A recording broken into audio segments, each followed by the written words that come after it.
There were times I find it hard to sleep at night.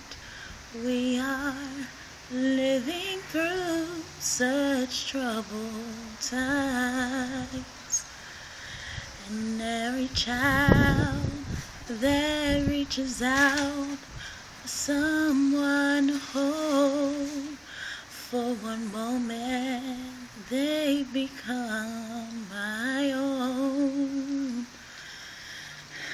And how do I pretend that I don't know what's going on when every second of every minute another soul is gone? Now I believe that in my life I will see an end to hopelessness, or giving up, or suffering,